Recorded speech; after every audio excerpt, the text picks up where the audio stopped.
morning, or depending when you're watching this, good afternoon, good evening, or good night.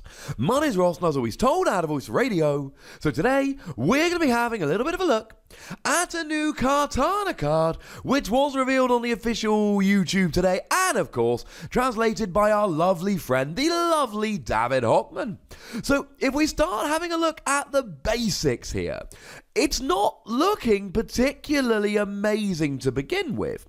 Now, 70 HP is very, very low, and that's actually really annoying because it means we don't get access to Professor Round's lecture, which lets you search for Pokemon with 60 HP, so that's a bad start.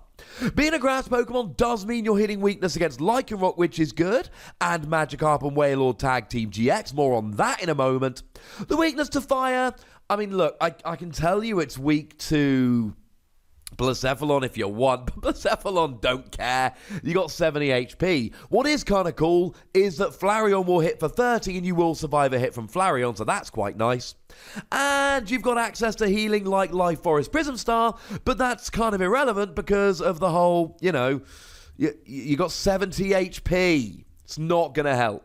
What is really cool, however, is that you've got Free Retreat. Free Retreat is awesome. But it's the attacks with which we are primarily concerned, and I like them both, but I like the first attack more. 1 grass energy, 10 damage, not good. If you have exactly 4 prizes remaining, this attack does 120 more damage, does 130 total. 130 for a single energy on a basic Pokemon is phenomenal, ladies and gentlemen. Absolutely phenomenal. This is a fantastic attack that does a lot of damage. Now, what does interest me here is this is basically the exact opposite of Baby Buzz. Well, hey, Nick, because Baby Buzz does 120 for 1 energy if your opponent has 4 prizes remaining. This does 130, better number, for 1 energy, although they do have Diancie Prism Star, to be fair. If you've got 4 prizes remaining, and generally speaking, it is easier to manipulate how many prizes you've got remaining than it is how many prizes your opponent has remaining. Not always possible, mind you. So if you go and take out a Tag Team GX, you go down to 3 prizes remaining, and for the rest of the game, you will never have a chance to use this attack. But the chances of your opponent only having a Tag Team GX out somewhat slim. Similarly, if you take out a non-GX and then a GX, you'll be down to 5 prizes, then 3 prizes, you'll never get this rolling. But as long as you KO either a GX or 2 non-GX, then you will be okay, you will get this attack. And this is a kind of Pokemon that you do not mind playing to use once. You are absolutely fine with using this to play it once. Because you know what? It's got Free Retreat, which means after something like a Guzma or after something like a KO, you can pop this active and then you can retreat into whatever you like. Having a free retreater, and look, we've all been playing Tapu Koko, and Tapu Koko's got the great flying flip attack, but it's also got Free Retreat, and having Free Retreat is a huge bonus. So the fact that you've got Free Retreat is a phenomenal advantage here.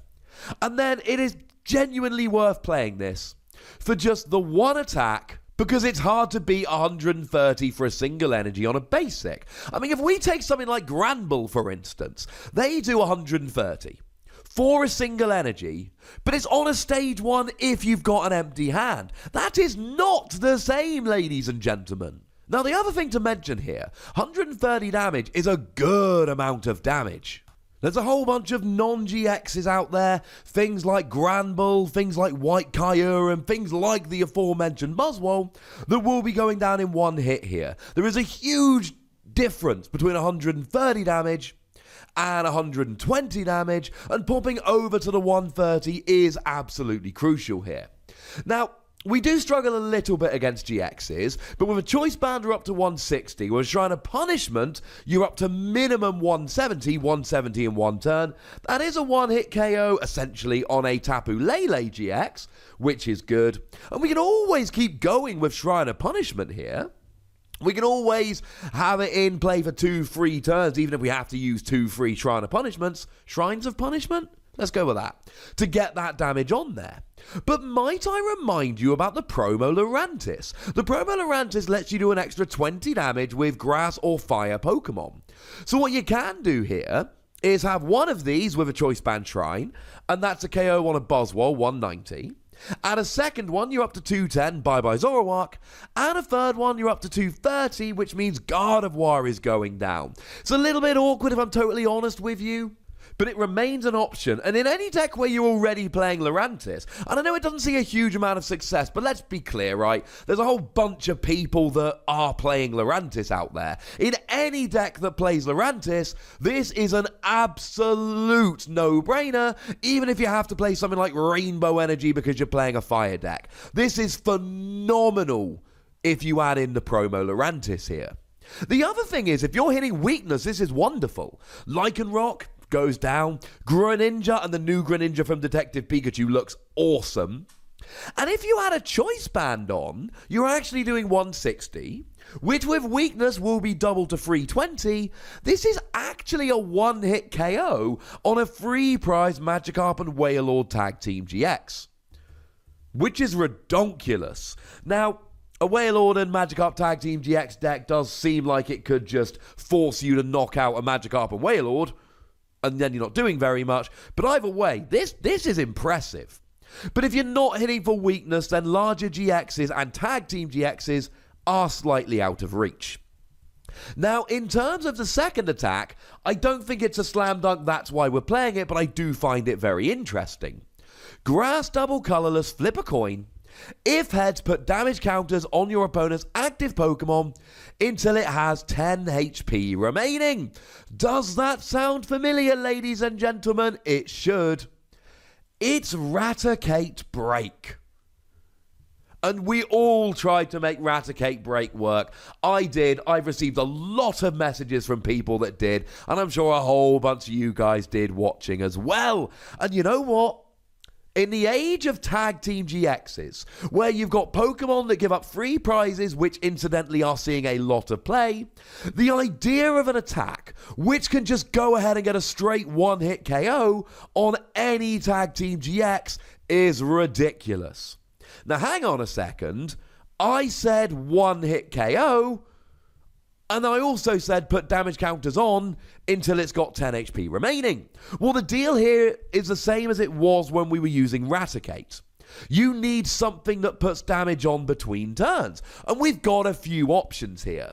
We've got Poison, we've got Burn, we've got Shrine of Punishment that puts 10 damage on each EX and GX between turns. So against EXs and GXs, this is phenomenal because Shrine of Punishment's amazing there. Really easy to do the extra damage. And incidentally, with a Shrine of Punishment in play, guaranteed one-hit KO on any Tag Team GX.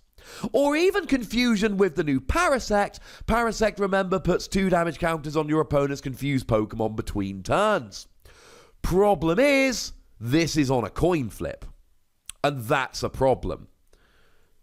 Now, don't get me wrong, you can use Victini, but it's on a coin flip. That is an issue. I'm going to be honest with you, ladies and gentlemen, it's a big issue. We'll get back to that in a second. So, in terms of Poison or Confusion, we've got Nihilego GX, which will put both of them on. Don't forget we've got the Salazzle from Guardians Rising, which will do Burn and Poison, although you only need one of them. And let's not forget Koga's Trap is coming out, which will do Poison and Confusion as well. So frankly here, we've got plenty of options for getting the extra 10 damage on. The problem is, it's on a coin flip. Raticate was on a break, which is essentially a stage 2 for which you couldn't use rare candy, and that made it significantly slower. This is on a basic Pokemon for a grass double colorless, and the energy cost here is a bit of a pain as well. You essentially have to have the grass on and then whack on a double colorless, knowing that your opponent can play something like an enhanced hammer to get rid of it. And even then, you got a 50% chance of actually getting it working. With Victini from Guardians Rising, that does go up to a 75% chance. This is actually extremely awkward. It's phenomenal, but it's incredibly awkward. And that's essentially where we come down with this second attack. Nobody can deny that with Shrine of Punishment in the format, this is a great attack. But I don't think anyone can deny that this is a super awkward attack that you won't always get working. Even with a Victini, you've got a 75% chance, and that's when you've got the grass double colourless. And this isn't like a psychic deck that can use Malamar nice and easily. It is a lot more awkward. So I don't think the second attack is why you play this. You could, but there will be turns, 1 in 4 to be precise, where you flip tails, and that's going to be super bad. Which, incidentally, one of my favourite movies ever. But if you're using it for the first attack, which is phenomenal, and you often should be, and it's got free retreat anyway, then what's to stop you just whacking a double colourless energy on and using this? In a lot of decks where you're playing Kartana, you're going to be playing Shrine of Punishment, and frankly, if you're playing Shrine of Punishment, Kartana, and double colourless, or any kind of energy acceleration, why not have a go with a second attack occasionally? I don't know if it's reliable enough to use as, this is my deck. But I do think it is one of the best, oh my goodness, I am really behind the gun desperation attacks that we have had in a long time, and I absolutely adore it. I'm giving it 4 Wassies, mostly for the first attack and the free retreat, but I do think the second attack could be kind of fun. But I would very much like to know what you think about Kartana, so please do let me know in the comment section. Go nuts! But please do remember the most important rule as always. Be nice, would ya? And then make sure you like this video, subscribe to this channel, follow me on Twitter at The Wassy, and Twitch for some live action at twitch.tv/PTCGRadio. If you want to support the channel, get some bonus podcasts and all of that, head on over to patreon.com/PTCGRadio, where you can do exactly that. And do make sure you check out youtube.com/WassyPlays. We've just had a look at a Dinobot Combiner, Transformers, and it's amazing. But by far the most important thing, as always, is to look after yourselves. Until next time. Thank you very much for watching. My name's Ross, and you've been watching PTCG Radio.